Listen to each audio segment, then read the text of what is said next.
Take a break from your busy schedule and join Harold Sala for Guidelines, a 5-minute commentary on living.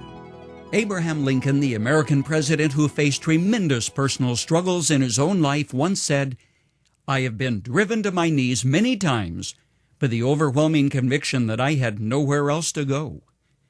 And it often takes just that, the overwhelming conviction that you have nowhere else to go before you are willing to pray.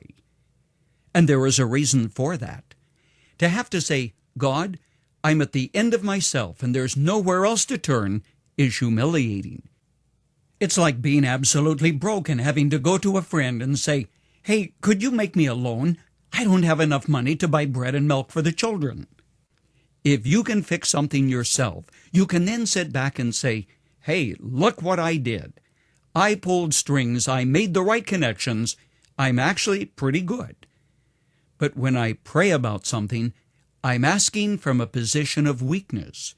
And there is something about my old nature which doesn't like to be put in that position. That something is called pride.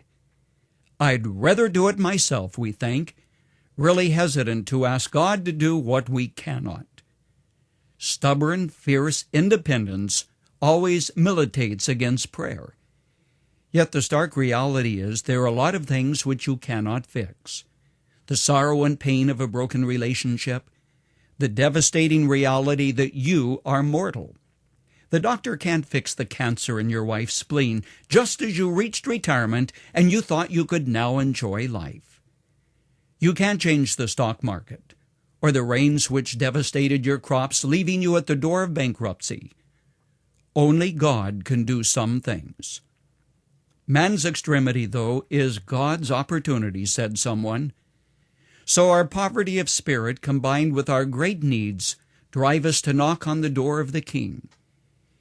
In his powerful little book, Fresh Wind, Fresh Fire, Jim Cymbala charges that a lot of pastors fall into the same trap as do the people who sit in the pews.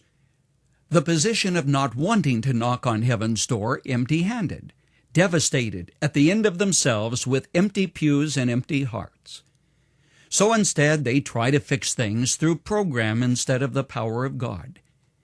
When Jim Cymbala took a broken-down church in a bad neighborhood, there were fewer than 25 people in attendance. Some 25 years later, more than 6,000 people crowd Brooklyn Tabernacle every week. And what was the key to the growth? Program? No. God's power to change lives through prayer. He says, quote, "God has chosen prayer as his channel of blessing. He has spread a table for us with every kind of wisdom, grace, and strength, because he knows exactly what we need. But the only way we can get it is to pull up to the table and taste and see that the Lord is good. Pulling up to that table is called the prayer of faith." Question: how do you overcome your position of weakness? You don't. But it helps to understand that God is not expecting you to come as an equal, to drive a deal with him, agreeing that if he'll bail you out, you'll do something equally helpful to him in return. That's what grace is about. Grace which comes from the hand of a loving, compassionate Father who delights in meeting you at the point of your need. Only willful, misplaced, senseless, arrogant pride keeps you from knocking at the door of grace, coming with an empty, open hand, asking God to meet you at the point of your need. Prayer is not overcoming God's reluctance, but yours, something you must never forget.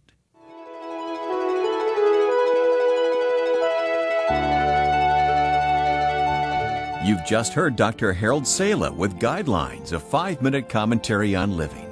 If you would like to listen to the program again, download a copy, subscribe to our e-commentary, or view other resources, visit guidelines.org. We would like to hear from you, too. You can email us at info@guidelines.org.